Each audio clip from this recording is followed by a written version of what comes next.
Lucas, capítulo 16, do versículo 14 até o versículo 17. E o texto diz assim: Os fariseus, que eram avarentos, ouviam tudo isto e zombavam de Jesus. Mas Jesus lhes disse: Vocês são os que se justificam diante dos homens, mas Deus conhece o coração de vocês. Pois aquilo que é elevado entre homens é abominação diante de Deus.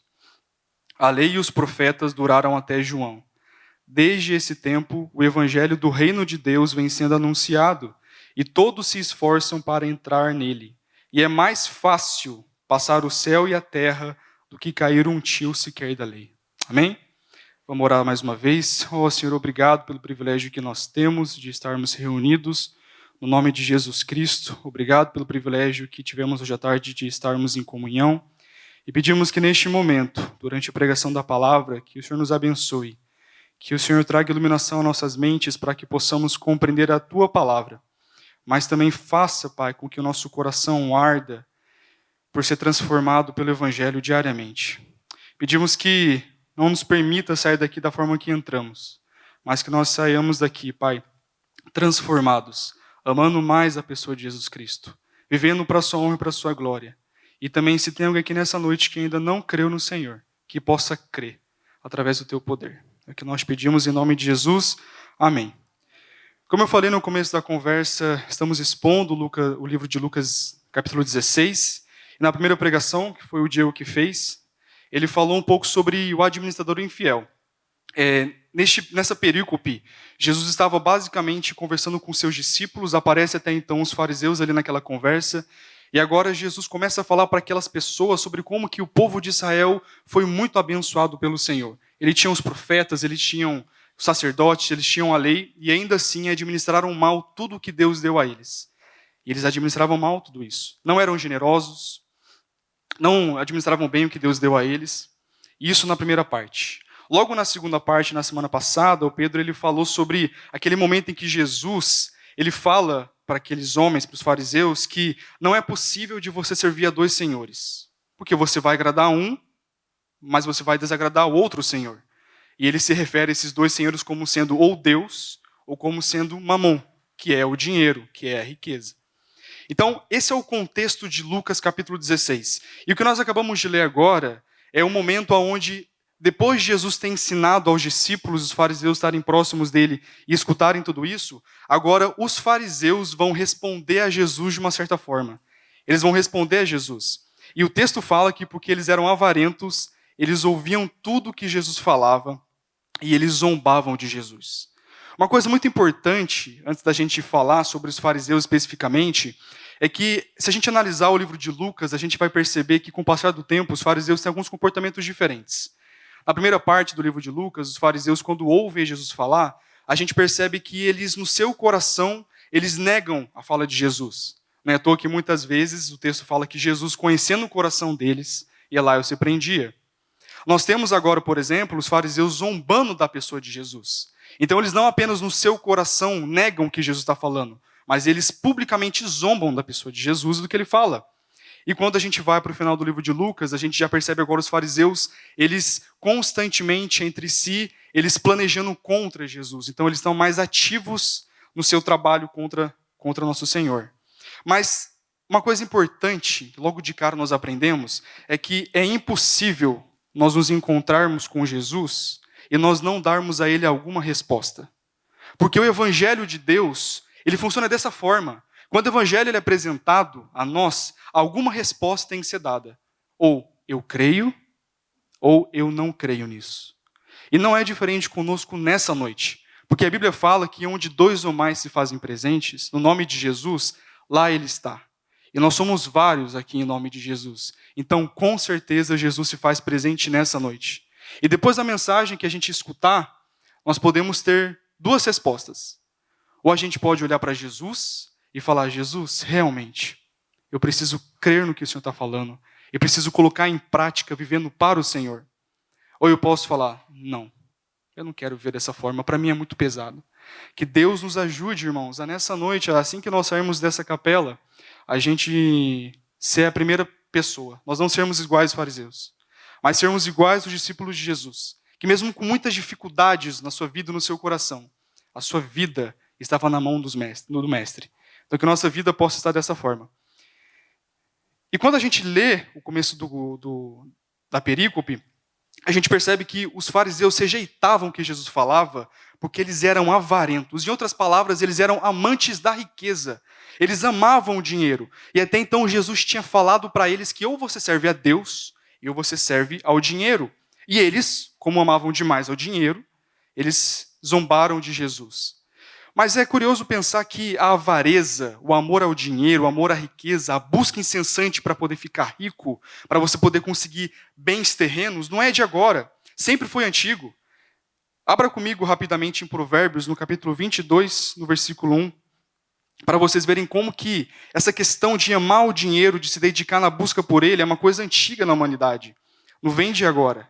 Provérbios 22, 1. Quem não encontrou, eu vou ler aqui para a gente não atrasar. Mas o texto fala assim: mais vale o bom nome do que as muitas riquezas. Ser estimado é melhor do que a prata e o ouro. Ah, mas Felipe, está no Antigo Testamento. Tá bom. Vamos ler então em Atos, capítulo 20, versículo 35. Atos 20, 35. Fala assim: em tudo tenho mostrado a vocês que, trabalhando assim, é preciso socorrer os necessitados e lembrar das palavras do próprio Senhor Jesus. Mais bem-aventurado é dar do que receber. E para poder finalizar, Eclesiastes capítulo 5, versículo 10, porque agora nós temos Salomão falando sobre isso. E o homem mais sábio da face da terra, depois de Jesus, tem que ser escutado. E ele fala: quem ama o dinheiro jamais se fartará de dinheiro. E quem ama a abundância nunca ficará satisfeito com o que ganha. Também isto é vaidade. Então a gente percebe que o amor ao dinheiro, o amor à riqueza, é uma coisa antiga na humanidade. Não é uma coisa nova para nós. E é por conta desse amor ao dinheiro que os fariseus, eles negavam o que Jesus estava falando. Mas, irmãos, é importante a gente pensar que, da mesma forma que não era novo para os fariseus escutar aquilo, para nós também não é novo escutar isso hoje. Ainda mais nós, uma geração jovem, no caso nós aqui, grupo de jovens, né, que é adolescente, também tem jovem. E é muito comum hoje em dia o jovem ele buscar incessantemente o dinheiro, ele buscar ali a riqueza, porque ele ama o dinheiro. Paulo fala isso. Paulo fala em 1 Timóteo que a raiz de todos os males é o amor ao dinheiro. Então todo ser humano passa por isso, mas geralmente, principalmente nós que somos mais jovens. Por quê? Porque a gente ou acabamos de sair da casa dos nossos pais, e ou nós estamos na casa dos nossos pais. E a gente foi criado num conforto que naquela época os homens e as mulheres não eram criados. E daí a gente sai da casa dos nossos pais e a gente quer ter exatamente a mesma coisa que eles levaram a vida toda para poder construir. Não somente isso, a gente tem estado numa realidade onde as redes sociais, o Instagram, o TikTok e outras coisas cada vez mais incentivam uma vida de riqueza, porque as pessoas só postam coisas boas nas suas redes sociais. E a gente olha para isso, já amamos ao dinheiro inicialmente, e agora a gente começa a cobiçar isso, começa a trabalhar para poder ficar rico. E irmãos, eu não estou dizendo aqui que nós temos que fazer um voto de pobreza, que nós temos que sair dessa noite e falar assim: olha só, eu vou vender tudo que eu tenho, dar aos pobres e é isso aí, eu não quero ter mais nada. Não, isso já foi feito na história e não é dessa forma que funciona. No ano 1212 aproximadamente, uma ordem católica chamada de dominicanos, é uma expressão em latim, quando a gente traduz para o português significa cãos dominados, eles entendiam que havia necessidade de, quando o cristão ele crê no Senhor, de ele vender tudo que tem. E de agora ele precisa viver de forma simples, de forma empobrecida, como se o evangelho fosse feito apenas para os pobres. Na verdade, mais do que isso, como se o evangelho fosse feito de pobreza. E não é verdade. Se nós trabalharmos de forma honesta, com competência, tem até um texto em Provérbios que fala: você já viu uma pessoa que trabalha de forma excelente? Eu te garanto que essa pessoa não trabalhará no meio de plebeus, trabalhará no meio de reis. Porque aquele que trabalha de forma digna e honesta, Deus recompensa. Mas também aqui existe um alarme para nós de nós não vivermos pela busca do dinheiro, porque é a raiz de todos os males. E era justamente o que Jesus estava condenando desses homens. Deus deu a ele uma série de recursos e eles não administravam bem. Então que Deus nos ajude a nós não sermos essas pessoas. Que Deus nos abençoa, abençoa, abençoa. E quando a gente vê, a gente mora num bom apartamento. Temos um bom carro. Podemos ir em bons restaurantes. Mas nós não ajudamos o irmão. Não ajudamos o necessitado. A gente prega o evangelho e fala assim, tá, agora você pode ir embora com fome para sua casa. Que nós não sejamos esse tipo de pessoa como os fariseus eram. Mas se fosse só até então, estava tudo bem. Tudo bem não. Mas só que piora, porque Jesus vê mais coisas da parte dos fariseus. E depois que os fariseus têm esse comportamento de se rebelarem contra a pessoa de Jesus, agora Jesus começa a falar contra eles. Até então a conversa era com os discípulos, mas agora é com os fariseus. E no versículo 15 o texto fala assim, mas Jesus lhes disse, vocês são os que se justificam diante dos homens, mas Deus conhece o coração de vocês. Pois aquilo que é elevado entre homens é abominação diante de Deus. E por que Jesus está falando que eles se justificavam diante dos homens? Primeiro, os fariseus eles entendiam isso porque amavam demais o dinheiro, que o fato deles serem ricos, o fato deles terem muitos bens, o fato deles terem muita influência, na verdade era um sinal da parte de Deus que eles estavam corretos diante de Deus. Então eles olhavam para si e falavam assim, olha, Deus tem nos abençoado com muitos bens. É porque nós temos obedecido a Deus. E por consequência, quando eles viam uma pessoa mais empobrecida, ou uma pessoa pobre, eles falavam assim, nossa, essa pessoa deve ser muito pecadora, porque Deus não tem abençoado ela financeiramente. E eles se justificavam, porque eles faziam uma série de coisas totalmente problemáticas, mas eles ainda assim, não, mas se Deus está nos abençoando, é porque estamos corretos diante de Deus. E eles constantemente estavam se justificando, eles não obedeciam à própria lei de Deus que eles pregavam e se justificavam. O próprio Senhor Jesus fala em outro texto que ele fala para a multidão, vocês veem os fariseus? Façam o que eles falam, mas não o que eles fazem. Porque eles não fazem o que eles falam. E muitas vezes eles faziam coisas totalmente erradas e se justificavam diante dos homens. Naquele momento da história, você não tinha, por exemplo, uma forma previdenciária, que nem nós temos hoje em dia. Então, naquela época, quando pessoas ficavam mais velhas, consequentemente a sua mão de obra ficava incapaz de continuar produzindo como antes, essa pessoa, se dependesse dela mesma quando idosa, ela morria de fome. Então a lei de Deus falava que agora é responsabilidade dos filhos, e geralmente principalmente do filho homem, mas é responsabilidade dos filhos de agora cuidar dos pais, de não permitir que eles morram de fome. Só que muitas pessoas naquela época, porque amavam demasiadamente o dinheiro, eles faziam algo chamado corban. O que era corban? Eles tinham ali uma herança, eles tinham um terreno, eles tinham um mínimo de patrimônio que eles acumularam ao longo da vida, e que era o patrimônio que eles utilizariam para poder cuidar dos seus pais. Eles pegavam esse dinheiro, iam até um sacerdote no templo e falavam assim, sacerdote, quero entregar esse dinheiro a Deus. E agora vocês organizam esse dinheiro no templo. E daí agora esses filhos voltavam até os seus pais e falavam assim, pai, mãe, o dinheiro que era para poder usar no cuidado de vocês, eu tive que dar para o Senhor. E claro que esses pais não iam se posicionar contra. Porém, isso era só um truque. Porque depois de alguns dias, essas pessoas se encontravam com os sacerdotes e pegavam parte do dinheiro que eles tinham até então entregue para esse sacerdote. Mas para que eles não fossem tão prejudicados diante de Deus, eles pegavam apenas parte do dinheiro, não o dinheiro todo. Porque eles estavam constantemente se justificando contra Deus. Não apenas isso, a gente vê que eles tinham outras metodologias, eles também utilizavam filactério. Filactério era uma caixa preta que eles colocavam, que eles prendiam ou nesse lado aqui do peito deles, né, que é referente ao coração, ou na cabeça deles, para poder comunicar a ideia de que eles guardavam a lei de Deus, ou no seu coração, ou na sua mente. Eles também utilizavam um negócio chamado talit, que era... Sabe quando tem aquele texto que fala sobre a mulher do fluxo de sangue, e ela toca nas orlas da veste de Jesus? Aquelas orlas, na verdade, são cordas amarradas na parte de trás da roupa das pessoas. E quanto maior a corda, representava que maior era a comunhão com Deus. Maior era a intimidade com Deus. Eles também tinham muito comum de fazer jejuns. E também de demonstrar que faziam jejuns, faziam orações. Eles deixavam suas caras totalmente desoladas de cansaço, para se alguém perguntasse, não, irmão, eu fiz jejum essa semana toda e por isso que eu estou com essa cara de tão cansado. Então, constantemente, nós vemos que eles estavam cometendo uma série de pecados. Eles não viviam o que eles pregavam, mas eles tentavam constantemente se justificar diante de Deus.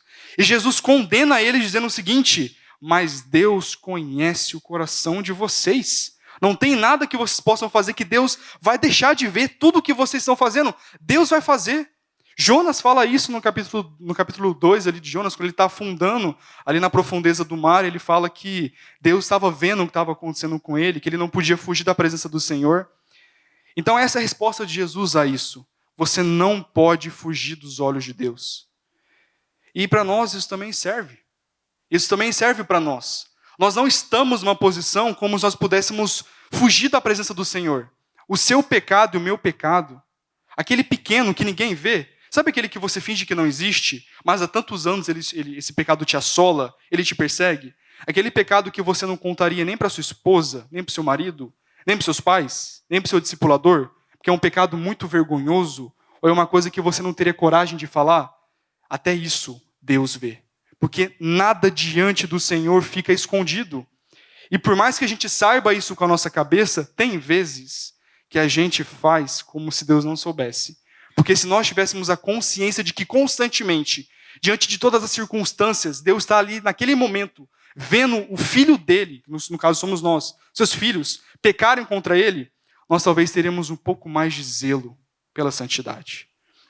E Jesus ele continua dizendo, pois aquilo que é levado entre homens é abominação diante de Deus. Ou seja, os judeus eles pecavam contra Deus, mas eles falavam, não, mas nós somos da descendência de Abraão, nós somos filhos de Abraão, somos filhos da promessa. Temos os profetas, temos os reis, os sacerdotes, temos o Antigo Testamento, é claro que Deus está com a gente. Não.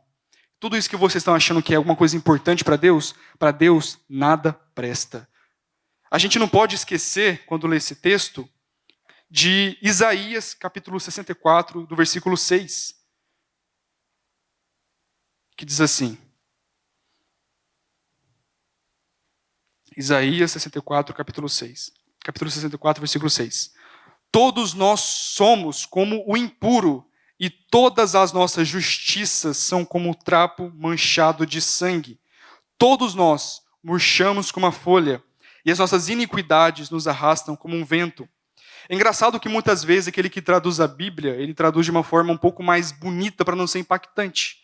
Só que se a gente for estudar, a expressão trapo manchado de sangue, nada mais era do que como se fosse absorvente do passado. Não tinha absorvente naquele momento da história, como tem hoje em dia. Então as mulheres utilizavam alguns panos, amarravam em si e depois jogavam fora. É pesado, né? Mas essas são as nossas obras. De nada valem, elas são sujas. E é isso que Jesus nos mostra. E depois, Jesus ele complementa a sua frase falando o seguinte no versículo 16. A lei e os profetas duraram até João. Desde esse tempo, o evangelho do reino de Deus vem sendo anunciado e todos se esforçam para entrar nele. Confesso para vocês que quando eu li esse versículo, eu falei, pelo amor de Deus, Jesus está falando de uma coisa com os fariseus sobre riqueza, condenando eles, do nada mete uma lei de Deus, profetas, e fala sobre o reino de Deus, como assim? Então tem alguns textos que a gente fica assim, o que Jesus está falando, será? Mas com certeza Deus vai nos dar graça para poder compreender um pouco melhor. Então, diante de tudo o que estava acontecendo ali, naquele momento, os fariseus, coração endurecido, porque amavam o dinheiro demasiadamente, e agora Jesus condena eles, dizendo assim, tudo que vocês fazem não presta diante de Deus. Não são vocês que se justificam. E daí Jesus vai lá e fala, a lei e os profetas duraram até João. E a lei e os profetas, é importante a gente recapitular que é basicamente todo o Antigo Testamento. Tudo que nós temos, aquilo que fala dos reis, dos profetas, dos sacerdotes, os costumes, tudo que acontecia naquele momento para o judeu, tudo isso se resumia na lei e os profetas. E aí agora Jesus ele fala que tudo isso durou até João Batista, que foi o primeiro aquele que anunciou a pessoa de Jesus. Então até João, tudo isso durou. Vocês estavam até então sobre essa realidade do Antigo Testamento, sobre os sacrifícios, sobre as ofertas, sobre os jejuns, sobre as privações, sobre as leis. Mas agora, desde o tempo de João, o evangelho do reino de Deus vem sendo anunciado e todos se esforçam para poder entrar nele.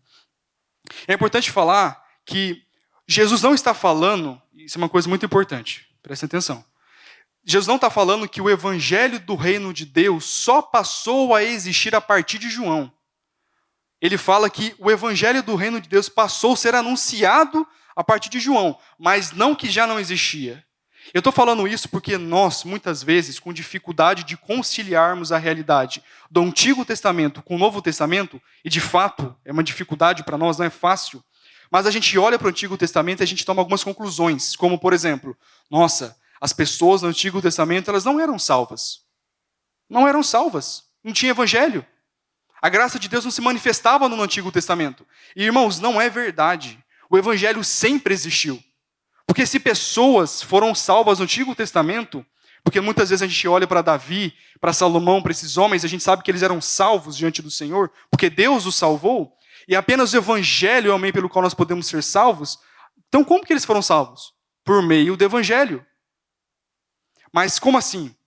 A diferença entre eles e nós é que nós, quando olhamos para Jesus e cremos nele, nós olhamos para aquele que já veio.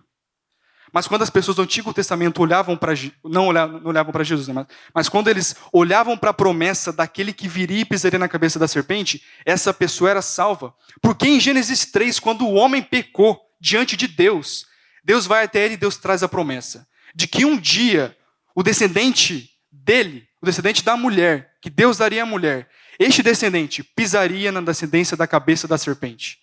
E todo aquele agora que olha para essa promessa e crê naquele que viria, era salvo. Então no Antigo Testamento nós já tínhamos o evangelho. Só que a partir da vinda de João, o evangelho de fato começou a passar a ser anunciado como nós cremos hoje. Ou seja, a única forma como eu e você podemos ser salvos sempre foi exatamente a mesma. Somente o evangelho de Deus é o poder para a salvação de todo aquele que nele crê. Ou seja, é por meio do evangelho. Sempre foi, é e sempre será. Mas agora, diante disso tudo, nós temos agora uma certa dificuldade que a gente tem que conseguir resolver, que é o seguinte: ele acaba de condenar os fariseus, ele acaba de falar que a lei e os profetas duraram até João. Desde esse tempo agora o evangelho está sendo amplamente anunciado, e ele fala assim: e todos se esforçam para entrar nele. O que será que Jesus quis dizer nessa frase? Todos se esforçam para poder entrar no reino de Deus? Mas nós não cremos que a salvação é por meio da graça? Está lá em Efésios, Paulo fala: sois salvos pela graça, por meio da fé. Isso não vem de vós, é dom de Deus. Cremos que a salvação vem exclusivamente da pessoa de Deus. E não há nada que nós possamos fazer para sermos salvos. Mas como assim então Jesus ele fala que ele tem que se esforçar para poder entrar no reino de Deus? E estudando um pouco mais sobre isso, os teólogos divergem um pouco nessa parte aqui. Alguns vão falar que essa palavra esforçar é como se Jesus estivesse dizendo para aqueles fariseus que eles olham para o reino de Deus, não em si o evangelho revelado na pessoa de Jesus Cristo, mas eles querem estar no reino de Deus. Eles querem ter um Deus que protege ele das outras nações. Um Deus que abençoa eles, um Deus que guarda eles. Então eles queriam parte do reino de Deus, mas a submissão eles não queriam. Porém, Jesus ele fala para poder se esforçar. O que isso quer dizer? Será que eles deveriam, os fariseus, olhar para o reino de Deus e falar: não, nós vamos nos esforçar para poder alcançar o reino de Deus? Será que é isso? Mas aí para nós é um pouco complicado, porque nós cremos que o evangelho ele é graça de Deus para nós. E somente pela graça de Deus podemos ser salvos, não pelo que nós fazemos. Só que também os teólogos falam que Jesus ele pode estar dizendo o seguinte, que ele está olhando para os fariseus e dizendo que as suas vidas, de fato, deveriam ser vidas condizentes com a lei de Deus. E que eles realmente tinham que se esforçar no sentido de ter um compromisso com o Senhor. De olhar para a sua lei e falar: se a lei de Deus reflete o caráter de Deus, porque eu amo a Deus, consequentemente eu amo a sua lei e vou colocá-la em prática. Então tem essa pequena divergência. Mas eu, para ser bem sério com vocês, entendo que existe verdade nas duas coisas. Existe verdade nas duas coisas. A primeira verdade é a seguinte: eles se esforçavam para poder entrar no reino de Deus, mas eles não poderiam fazer isso. Porque muitos deles de fato se esforçavam, mas falhavam na aplicação da lei. Por quê? Porque a lei não salva. Paulo fala isso, que a lei não tem capacidade de produzir salvação naquele que procura obedecê-la.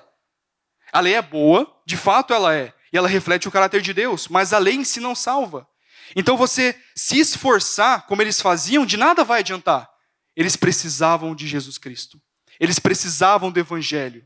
Eles precisavam da graça de Deus para de fato serem salvos. E, irmãos, a mensagem ainda é essa.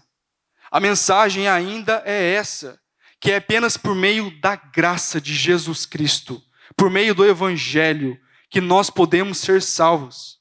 A nossa igreja, a PIB, ela está se movimentando para poder mandar alguns mantimentos lá para o Rio Grande do Sul. Belíssimo, isso é maravilhoso.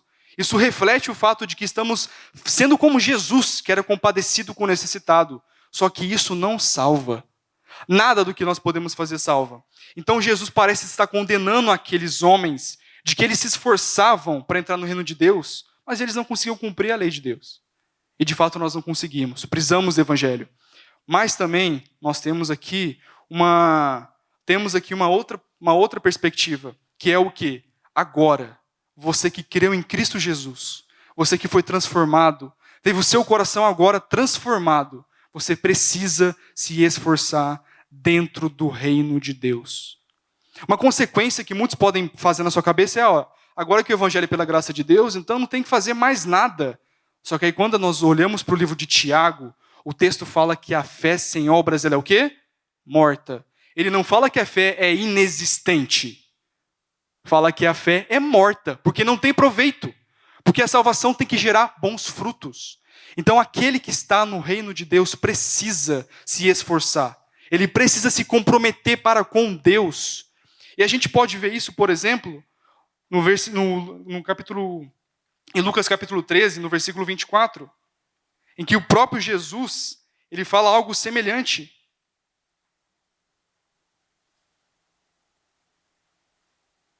Lucas capítulo 13, versículo 24. Jesus fala assim: esforcem-se por entrar pela porta estreita, pois eu afirmo a vocês que muitos procurarão entrar, mas não conseguirão. Irmãos, o reino de Deus é coisa séria. O evangelho é coisa séria. Você e eu não podemos, ao escutar a voz de Jesus, e levantarmos a mão e falar assim: Senhor, eu creio nisso. Só que nós não podemos sair da presença de Jesus da mesma forma que nós entramos. Porque senão, qual que é a diferença que eu e você temos dos fariseus? Nós somos hipócritas. Hipócritas. Irmãos, é pesado isso. Porque Jesus demanda de nós algumas coisas que são difíceis aos nossos ouvidos. Quer um exemplo? Não basta eu não odiar o meu inimigo. Eu preciso amá-lo. Não basta eu caminhar apenas 1 milha com aquele que me pede. Eu preciso caminhar 2. Não basta sofrer o dano. Eu preciso virar a outra face para receber outro dano se for necessário. Jesus fala no livro de Mateus 5, 21 a 22, ele está ali no Sermão no Monte, conversando com os discípulos, e ele fala algo da seguinte forma: alguns têm dito, não matarás. E de fato, vocês concordam comigo que nos 10 mandamentos está ali, não matarás? Só que Jesus ele vai lá e fala assim: mas eu digo a vocês, todo aquele que no seu coração odiar o seu irmão, já cometeu assassinato, já cometeu homicídio, já matou. Ele não para por aí.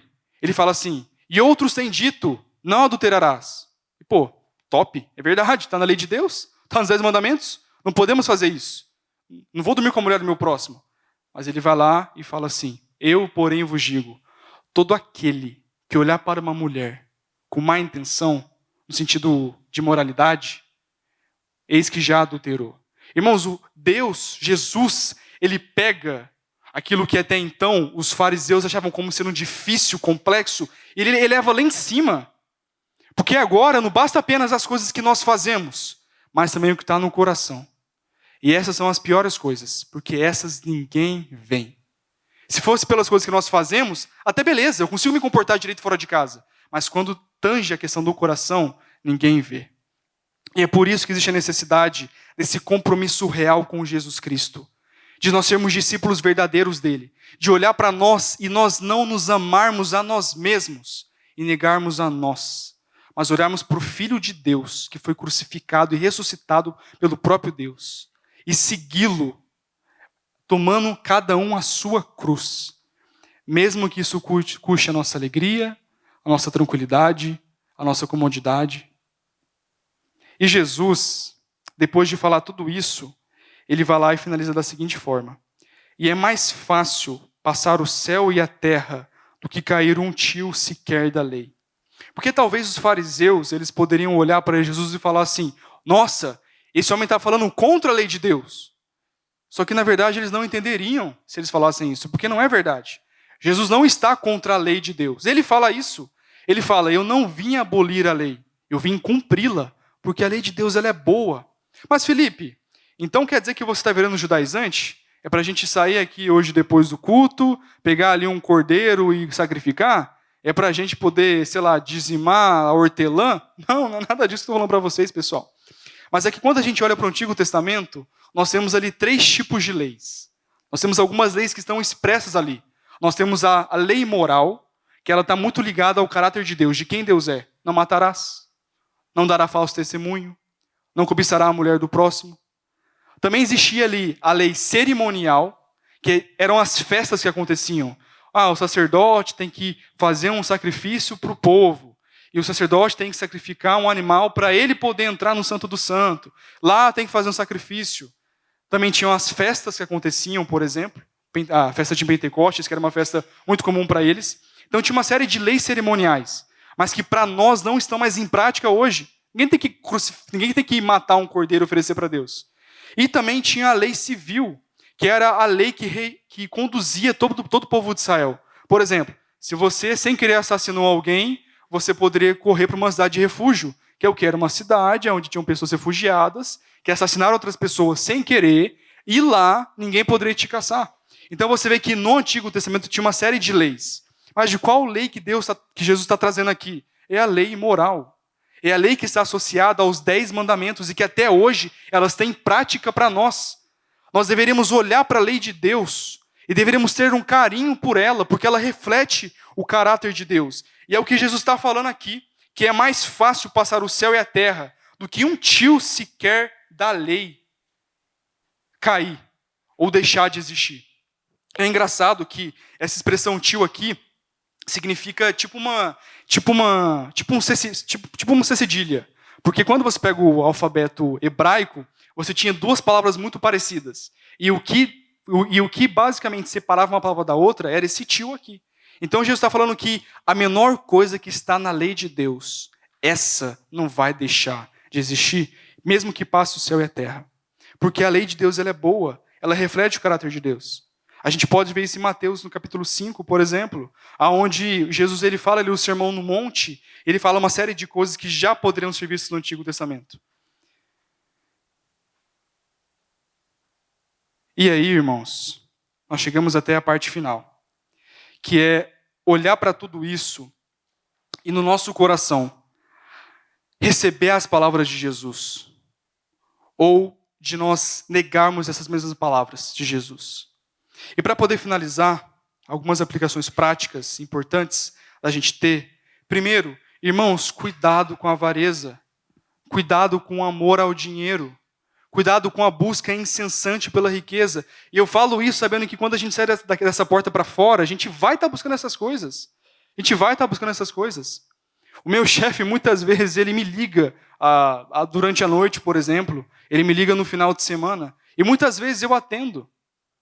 Muitas vezes eu atendo a ligação para poder resolver uma situação, para poder alinhar uma coisa que vai ser discutida na semana que vem, para poder ter uma ideia brilhante ali com relação ao processo do nosso setor. Por quê? Irmãos, por conta de que, infelizmente, eu não tenho a convicção no meu coração de que é Deus que me sustenta. De que não é o meu chefe que paga o meu salário, não é meu chefe que paga o meu dinheiro. Não são as vendas da empresa que me trazem segurança, mas é Deus. Ele prometeu para nós que se eu buscasse o reino de Deus acima de todas as coisas, todo o resto seria acrescentado. Que eu teria luxos? Não. Não que eu teria luxos. Abram comigo 1 Timóteo, capítulo 6. Para a gente ver como que nós precisamos, neste mundo, estar vivendo. 1 Timóteo, capítulo 6, versículo 6. Paulo fala assim: de fato, grande fonte de lucro é a piedade com o contentamento, porque nada trouxemos para o mundo, nem coisa para alguma podemos levar dele. Tendo sustento e com que nos vestir, estejamos contentes. Mas os que querem ficar ricos caem em tentação, em armadilhas e em muitos desejos insensatos e nocivos, que levam as pessoas a se afundar na ruína e na perdição. Porque o amor ao dinheiro é a raiz de todos os males. E alguns nessa cobiça se desviaram da fé e atormentaram a si mesmos com muitas dores. Então, primeiro de tudo, irmãos, que nós não viremos pessoas avarentas, que amem ao dinheiro, que busquem o dinheiro acima de todas as coisas, mas que possamos confiar no Senhor, como sendo aquele que mantém a nossa vida, como sendo aquele que não deixa nada faltar em nossas casas. Em nada deixa faltar em nossas casas.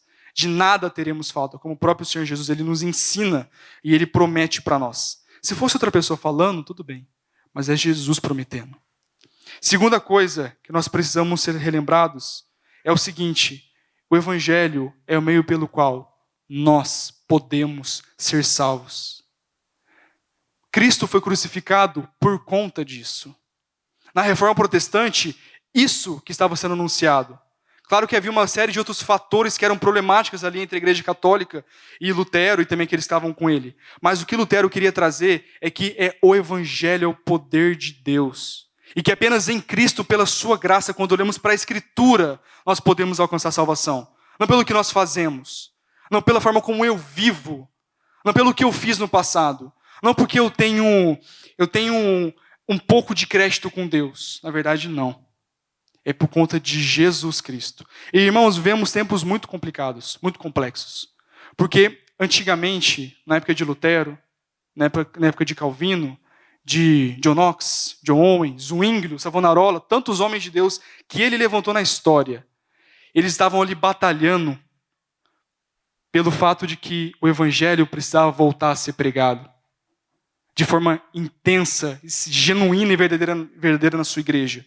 E hoje, infelizmente, tem que existir uma nova reforma, mas não uma reforma como houve com relação à questão do Evangelho, mas agora muitas vezes a reforma é com relação ao dinheiro. Se a gente olhar hoje para o Evangelho, a teologia da prosperidade, que fala sobre, você pode cobrar de Deus porque você deu para Ele. Dê para Deus porque você deu. Cobre de Deus porque você deu para Ele. Uma vez, eu que já vim de contextos evangelísticos muito ruins no passado, eu vivenciei esse tipo de coisa. De dar alguma coisa a Deus e falar assim: Senhor, agora eu estou cobrando de você porque eu dei para você. E agora eu posso te cobrar de volta. Ou talvez você dá ali, por exemplo, um bem seu, para Deus te abençoar 2, 3, 4 vezes mais. Irmãos, a batalha está mais complicada. Porque se antes era pelo Evangelho, agora é por coisa, também pelo Evangelho, mas por coisas mais sórdidas ainda, por coisas piores. Naquela época, se falava que você podia vender perdões de pecado. Pelo menos era para perdão de pecado. Agora, hoje, é para enriquecimento. Mas o grito de Jesus Cristo na cruz, que está consumado, o grito dado na Reforma Protestante, na cidade de Heidelberg, hoje o grito é o mesmo. O Evangelho é o poder de Deus para a salvação de todo aquele que nele crê.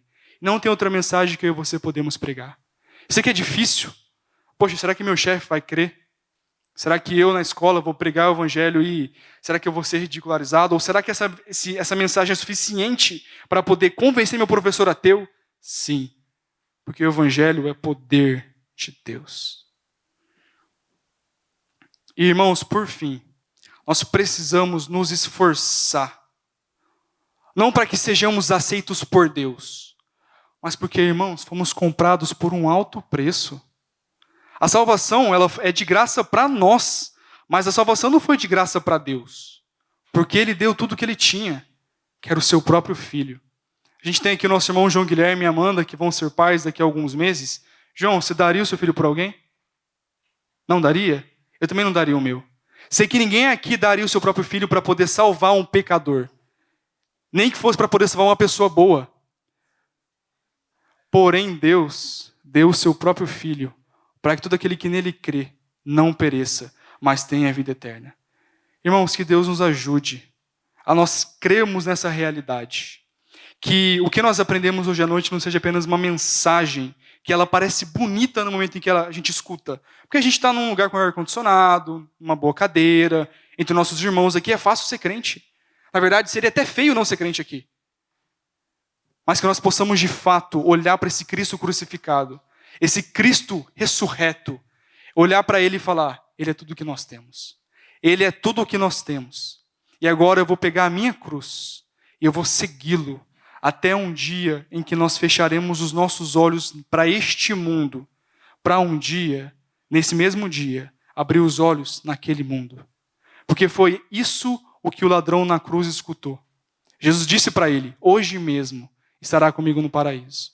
E o dia que nos encontrarmos, meus irmãos, com o nosso santo Deus, fica aqui a relembrança do livro de Apocalipse, que fala que não haverá mais dor, não haverá mais sofrimento, não haverá mais morte, porém, Ele enxugará de nós toda a lágrima. Eu fico pensando o seguinte: se o texto fala que tudo aquilo que causa dor e sofrimento não mais existirá, que lágrimas serão essas?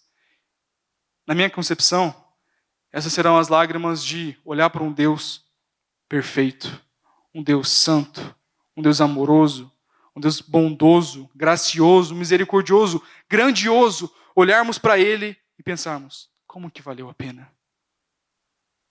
Então que essa seja a nossa esperança. Vamos orar? Obrigado, Senhor.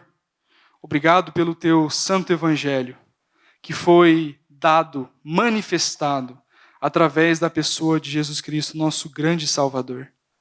Nós pedimos nessa noite que o Teu Espírito Santo não permita que essa mensagem seja mais uma mensagem que nós escutemos, mas que quando a gente sair por aquela porta, a gente vai jogar tudo no lixo.